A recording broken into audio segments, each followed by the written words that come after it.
और वो बार बार आरोप लगा रही है कि गृह मंत्रालय के इशारे पर सीएपीएफ चुनाव को डिस्टर्ब कर रहा है।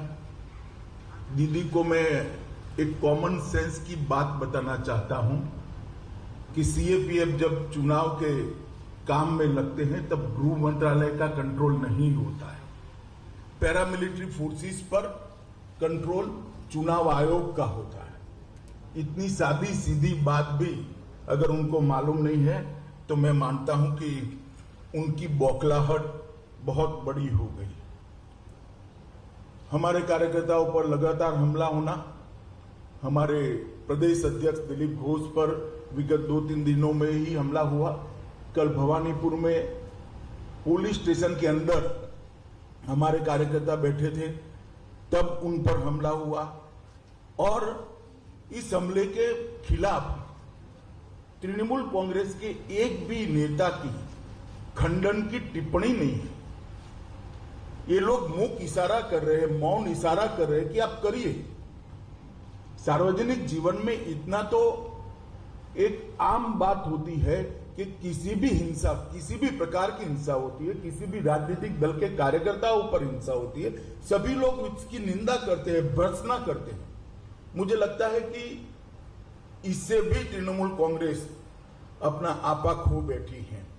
जिस प्रकार से इन्होंने माइनॉरिटी वोटर्स को अपील की है कि एकजुट हो जाइए और तृणमूल कांग्रेस के लिए वोट करिए, वो बताता है शायद उनके माइनॉरिटी वोट भी अब धीरे धीरे धीरे धीरे धीरे उनसे खिसक रहे हैं, कहीं और जा रहे हैं, और ये डर भी उनको सता रहा है। वरना इस प्रकार की अपील किसी भी मुख्यमंत्री के मुंह से, किसी भी पार्टी के अध्यक्षा के मुंह से मैं नहीं मानता कि ये उचित है।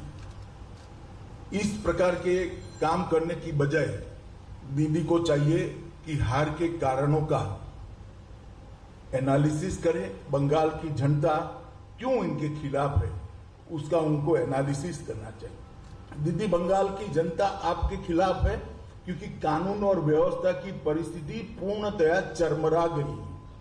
बंगाल की जनता आपके इसलिए खिलाफ है कि यहां पर घुसपैठ बेरोक टोक आपने होने दी है। अब तो कलकत्ता में बैठे हुए बंगाली बाबू को भी चिंता है कि 10 साल के बाद कलकत्ता की क्या स्थिति होगी, घुसपैठ अगर इसी तरह से चलती रही। बंगाल की जनता इसलिए आपके खिलाफ है।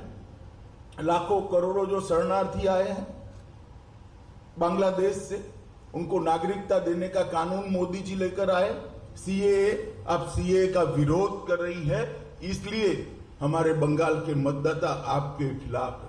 तुष्टीकरण की आपकी जो राजनीति रही, इसके लिए बंगाल की जनता आपके खिलाफ है। दुर्गा पूजा में मूर्ति का विसर्जन करने के लिए कोर्ट की सहायता लेनी पड़ती है, सर्कुलर होते हैं, कुछ एरिया में सरस्वती पूजा नहीं होती।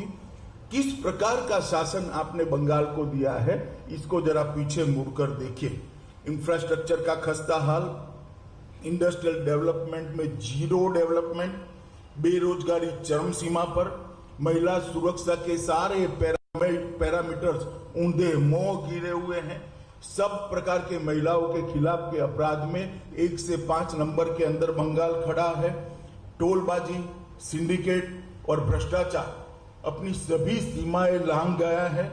कोल माफिया और गौ तस्करी करने वालों के साथ तृणमूल के पदाधिकारी और वरिष्ठ से वरिष्ठ नेताओं की साठगांठ पर्दाफाश हो चुका है।